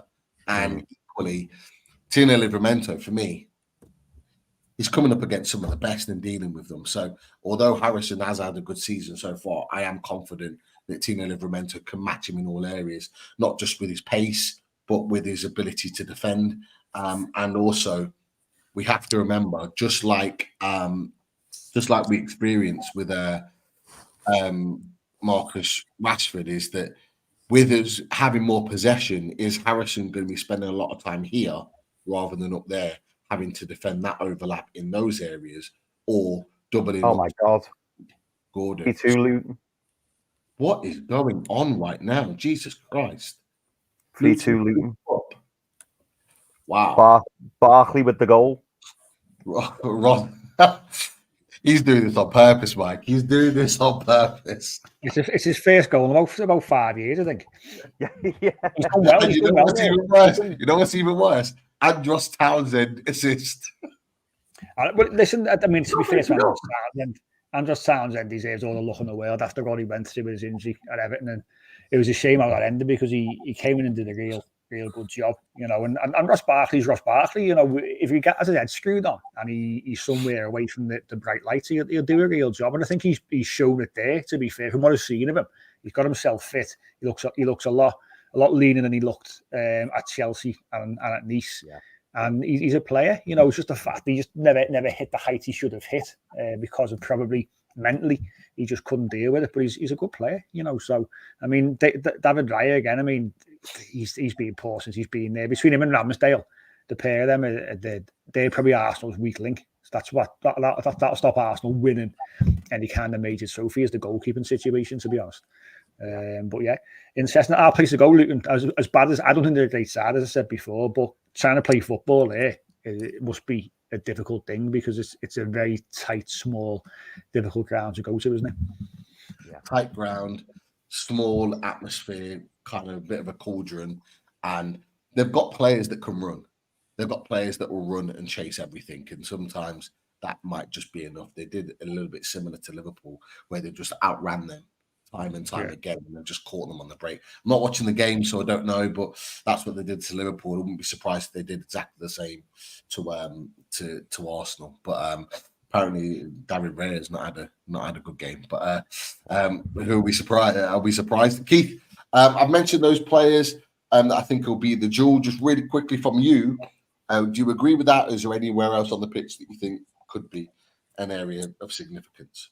Yeah, absolutely. Certainly from a Newcastle standpoint, those are some key battles. Again, Livramento, it'll be interesting to see how Livramento comes on. Those battles there, with that battle with Harrison will be an interesting battle. We're going to see Livramento bomb forward a bit here, a little bit as well,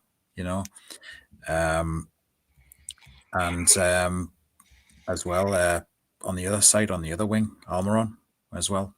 Is he going to put some crosses in there against, how will that battle take place? Maelenko. Yeah. 3-3 now, lads. Yeah, 3-3 Arsenal with a quick reply. Kai Havertz of all people. That's putting scoring goals now, isn't he? Yeah. We're missing a Premier League classic here, aren't we? Yeah. Put out all sorts of surprises at the moment. But anyway, I think that battle with Almiron could be a really interesting one as well. Yeah. No, I agree with that. Good battle either way. But look, we always like to see on away days how it unfolds. So we'll definitely come back to that. But we'll give Mike some quick fire questions, and then we'll wrap up with predictions. Yeah, sounds good, mate. Mike, I'm warning you there, mate. We've got like 103. Nah, I'm Don't exaggerating. worry. I've got all night. I've got all night. We've got loads, mate. This is an interesting one from Life Goals. Any thoughts from Mike on Lewis Gibson? Was supposed to be a wonder kid when Newcastle paid $6.5 million a few years back. Mike will argue that, by the way. Now 23 and in the lower leagues. Did you ruin him, Mike? He's had injury problems, to be fair. We had massively high hopes that, a left-footed centre-half. Looked fairly cultured.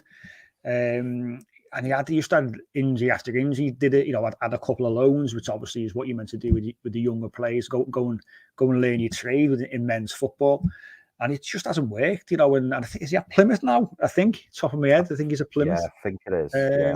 Which obviously, they're not doing too bad in the Championship. But no, he just the injuries, it's such a key part, especially as a young player. If you're getting hit with a few injuries here and there, it does impact you. And, if you're out the mind just thinking, if you can't stake a claim for a place in the side, then quite quickly you sort of drop down the pecking order and you're scraping down to try and find some football. But he was never really sort of considered. It was always a case of he's got to go out on loan and learn the role of a centre half. And he looked all right at it when I saw him in pre-season friendlies, but I was never blown away by what I saw. So we had a strange one because he was highly sought after and a player quite a few sides wanted him. When we got him, we had high hopes, but as is often the way, especially with Everton's past recruitment, things just don't work out. So it's a shame, of course, but happens to many players that you think are going to come. And it's the ground running. Thierry Small's the best one. Left Everton on a free contract, left back, raving about him. Went to Southampton. He's now at St Mirren. This is a player who had massive high hopes for. Thought he was going to come in and be the next sort of Leighton Baines, if you like, or Luca Dean. And his ego was that big. He moved, and now he's planning his trade at St Mirren. So I'm not getting a game for them either. So we can go either way with young players, can't it? But yeah, it's always a shame. But it's just football, I suppose. Yeah, absolutely, mate. Let me see. I like this comment from Geordie Toon for Life before. He said, when you quoted 100 mil for Branthwaite, he said, Mike, 100 million, we're not buying the squad. Listen, Branthwaite and Onana were probably topping about 180, 190 there. So I think £100 million, you're getting a bargain, a player of his age and it is length of contract. So don't be surprised if he goes for above £100 million when you come knocking, especially when you come knocking, because there'll be a Newcastle tax on it as well. Don't forget that. We know all about the Newcastle tax. Yeah. I think PDK came up with a good comment on Branthwaite and Branthwaite as well. Yeah, he did. Let me pull this up. What you just said, Mike. Sorry. I've got a feeling I know which one you meant as well. Where is it?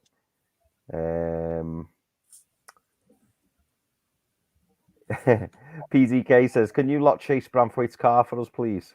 I'll have to round up the local lads and see if they'll do it. Listen, he's massively liked, and when you've got it's obviously Michael Keane waiting in the wings. Anyone in front of him is going to be pushed on. But I think it's slightly different with Branthwaite because obviously he came from Carlisle. For pennies, basically. So not particularly a player who's come through the system at the club. He professes to be an Everton fan and things like that. So it's always a little bit different when you buy younger players in terms of putting blame on them. But he's massively loved at Everton. So I don't see any danger of his car being chased, to be honest with you. Yeah, no, I agree, mate. I think we already know the answer to this, Mike, but you can kind of hit it home for us. Tom Dixon asks, what sort of reception do you think Gordon will get? Well, we've ordered 30,000 inflatable rats to throw at him. Listen, he won't get a good one. That I said it earlier on, didn't I? It's not going to be a good reception. I think people have been trying to say, if you don't even acknowledge him, then that'll hurt more. You're not going to go to the game and not get on his case. For God's sake, no. There's a bit of bad blood there because of what went on. We were happy with the deal. Let's get it right. We thought it was a good deal for the club. It was important that we got that deal for the club. Let's not forget that with our financial situation. So it worked out for all parties. I just think it always leaves a bad taste in your mouth when things end on a sour note and people obviously players will always look to force moves, but I think that there's ways of going about it. And I just think, I said it at the time to yourselves, I think he was probably badly advised in terms of pushing for the move and doing what he did. As opposed to just coming to saying, and he would have got his move anyway, to be fair. Everton we're just looking for more money, so it definitely would have gone through. But I think he was being told, listen, stay away, say you're not well, and all, and that never goes down well. But yeah, it won't be a nice reception. I think the fans would be quite keen to get on his case from when he comes out for his warm up. To be fair, I think to be on his case, but certainly come 7:30 when he first touches the ball. Yeah, I don't see it being very nice, and that's putting it politely. Yeah, no, I agree. I know you kind of alluded to this earlier, Mike, and you said that Everton fans were happy with the price for Gordon. Are you still happy with the price for Gordon, or do you feel like you could have squeezed a bit more? Yeah, I think we had you off big style at that particular point. I've got to be honest, and At that I point, know, yeah, at that point, yeah, of course. I mean, it's always relative to the time, isn't it? I mean, there's no way Everton could have gone, we won 60-70 million pounds for him, because at the time he certainly wasn't that kind of player in terms of money. He didn't warrant that kind of price. He didn't warrant the 40-45 million pound price, to be fair. But I think obviously Newcastle really wanted him. You know, I saw a clip from that Amazon documentary when they were looking to get the deal done, and it was quite clear he was the main size, and they were keen to get him in. So when that's the case, Everton sort of had your pants down, because we knew that you wanted them, and we've been bad when negotiating in the past. But I think we knew we sort of held all the aces in that particular moment and played our cards quite well. So I think, I mean, we're happy with the price. We couldn't have asked for any more. We got more than probably we should have got. Now, obviously, you would argue, you watch him more than I watch him. You would argue he's certainly worth more than that now. If you went to sell him in the current market, you'd definitely get more than 45 million pounds from him. So it's worked out for both sides, I think, in terms of the deal that was done at the time. Yeah. Someone called Keith Roll. Keith asked, I like this question, Keith. Can we have a bit of kudos, Mike, from you about the absolute world-class goal that Callum Wilson scored last season? I think it switched off. I don't even remember the goal. Was it from distance? Was it that one from distance? It was the looper, the one that he kind of he hit it at a bit of an awkward angle. It was at a funny height, and he hit it first time, top in. Yeah, I think with Callum Wilson, we've gone through many years with Callum Wilson, and he could play in a pub side against Everton and he'd still score against us. So he's one of those players who, a player at Fulham called Collins John, he was one of them, and Junior Stanislas always scored against Everton. There's just certain players who do it. I hold Wilson in a higher regard than those two, because he's a good player, and he's a player that, you know, I mean, if he didn't have those knee injuries he had sort of early on in his career, he could have been a real, and he's a talented player, of course, but he could have gone on, I think, to even bigger things. He's a real talent for me, and I think even now he's probably undervalued by people outside of Newcastle. Maybe you watch him week in, week out.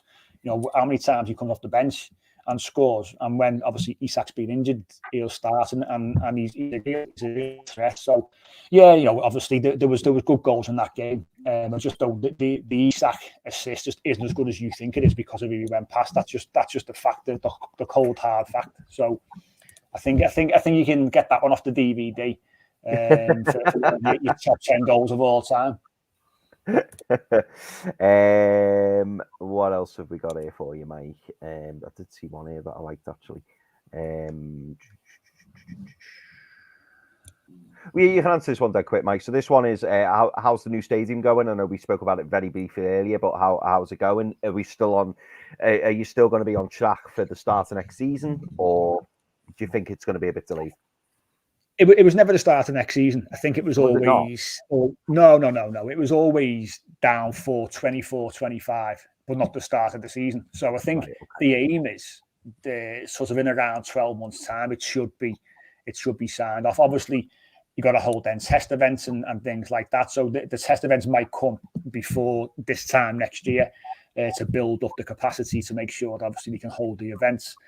But it's been deemed the fourth grace. So those know Liverpool, they've got the 3 graces that include library buildings and things like that. This is the fourth grace on our waterfront, and it's no word of a lie. I mean, it's massively impressive when you go past the fact that, and obviously I'm biased, of course, but the difference between this stadium and your other modern stadiums is historically what they've done and how they've sort of been in keeping with the local area. You know, we've still got the brickwork sort of ties into all the brickwork that's around there. We've got the old tower that's sitting there in Bramley-Moore as well, which is going to be used, we think, as some kind of potential museum. But that's all been renovated now. That's been signed off to have all the indoor work done. The heritage is very, very key to the project. It's on the waterfront. It's totally different than anything that you'll see in the Premier League. It's absolutely sensational, you know. And in terms of the facilities it's going to offer on a match day, the fan plaza outside is going to be huge. All different independent food businesses and things like that. Loads going on. It's just, it's sensational. But it's going to be cold. It's going to be cold on a winter's day. Luckily, the way it's being built inside the stadium, you should be all right and away from the wind, the way that they got the roof and things like that. But come outside after the game, it's going to be bitter on a winter's night, right by the water. You don't want to fall in there. Of course, that's for sure. So keep your wits about you. But yeah, it's on track. We look forward to getting in there. Of course, it'll be a massive wrench to leave Goodison Park, but you're going to move with the times, and for me, it will be the best stadium, certainly in this country, because of just how different it is, and you know, it looks like nothing else that we've seen in the Premier League.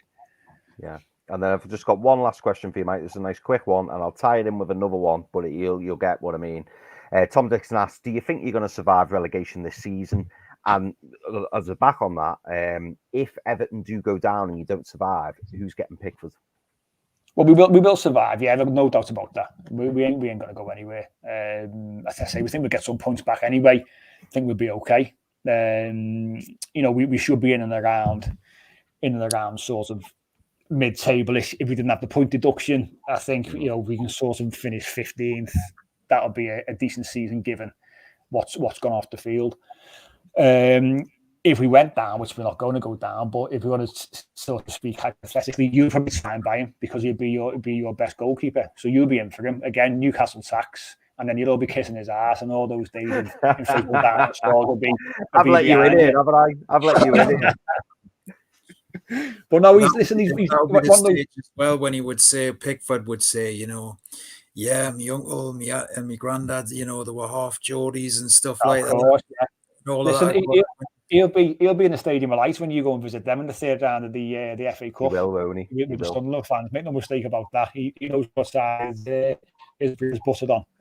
But he does, you know, listen, like any player, you know, any top player, they'll have options, wouldn't they? You know, Everton got a lot of players there who do carry a price, and he's certainly one of them. It's just who comes in. You know, you look at the sides now. I mean, United have got issues, haven't they, in goal with Onana. Would they bite the bullet and look to replace him? You know, you look at the likes of Spurs. They've obviously got Vicario now.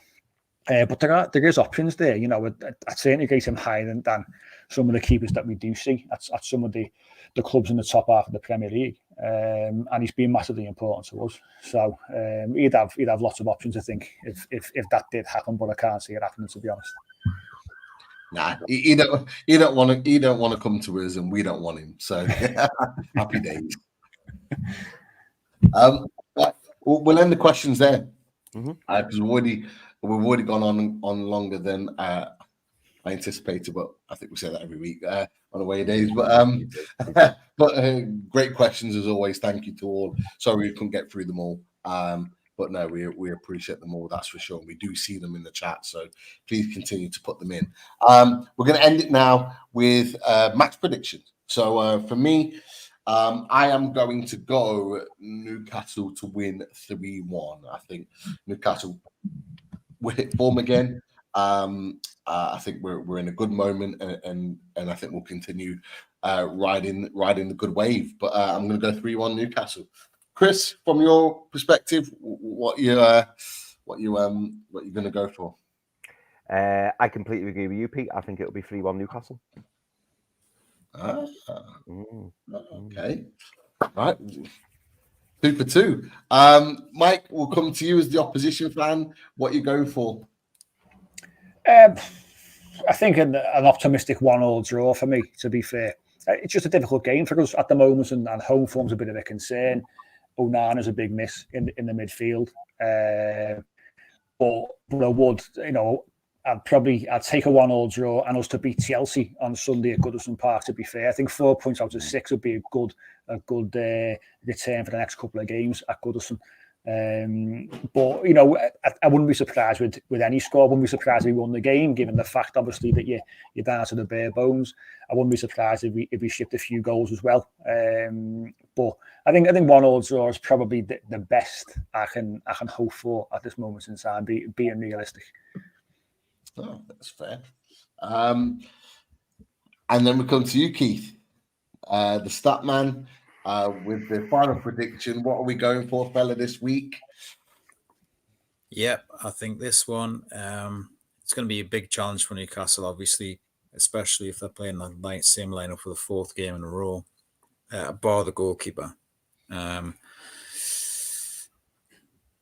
Yep, I think Everton have been unlucky in a few of their games, certainly against Man United, for sure. Tom Dixon, this could be a banana skin. And I'm worried. I never liked playing particularly on a weekday. Remember the guy that chained himself to the post and everything? Oh, yeah. It's a horror night, that. Pete as well will be devastated secretly as well if this turns out to be Newcastle's last visit to Goodison Park. But given Newcastle's away form, which isn't great this season, and Everton as well, do some good form at home, I'm going to go this. 1-1. He's gone with Mike. Isak will score an early goal, and I think Everton will get a late equaliser later on or something at some stage of the game. But if Everton score early, it could be a difficult night. 2 3-1s and 2 1-1s. Yeah. Yeah. Put a bet on that, that's for sure. Either way. But no, interesting prediction there. Enjoy the 2 for life, says Keith. You are 100% in backup. I was born 10 miles away from the ground. I'm only 2 miles away from St. James's. Okay. We'll go with that. Geordie, through and through, that's for sure. But no, a reserved prediction. We'll see how it pans out. We never know for sure, but we always look back at away days to see, okay, what was the team? What was the predictions? What was the, all the rest of it? What was the feeling on it all? And we always discuss it on the review show. So hopefully we'll be able to do the same. And mine and Chris's predictions are correct. That's the plan. But look, finally, massive thanks to Mike for joining us. Always takes time to come and talk to us about all things Everton, Newcastle. And look, I'm sure we'll be talking, I believe, I think Tom's just put it in the chat as well, in April, when we have the return fixture at St. James's Park. But look, let's see how the score is going to be. Let's see where you are between now and then. Are you still going to be in relegation, or are you going to be out of danger and flying up? But look, massive thanks to you and appreciate it as always. Yeah, no problem. Listen, I always enjoy coming on. It's always good fun. Enjoy answering the questions. Martin's a bit angry though. I've been watching Martin, by the way, all the way through the video today. And Martin's one angry man, isn't he? He's got something against Everton fans. I don't know what's up with him. He shouts every single time he bloody comments. Martin, have a go between. Calm yourself down, pal. He wants you down. Look at you. Martin loves it. Martin loves it. Hello. He wants you down. Brilliant stuff. Brilliant. But brilliant stuff as always. Keith, stats absolutely spot on. Predictions, always good. Question marked by everybody in the chat as always. But always appreciate you taking the time to come in and joining us, and look forward to you doing it again. Of course, the main man, Mr. Chris Hall, Brandon Blaze, always a pleasure. never ever a chore. Everyone in the chat, superb as always. Thanks for sticking with us tonight. And of course, we do love playing away. Chris, take us out. How'd you like that?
Drink it.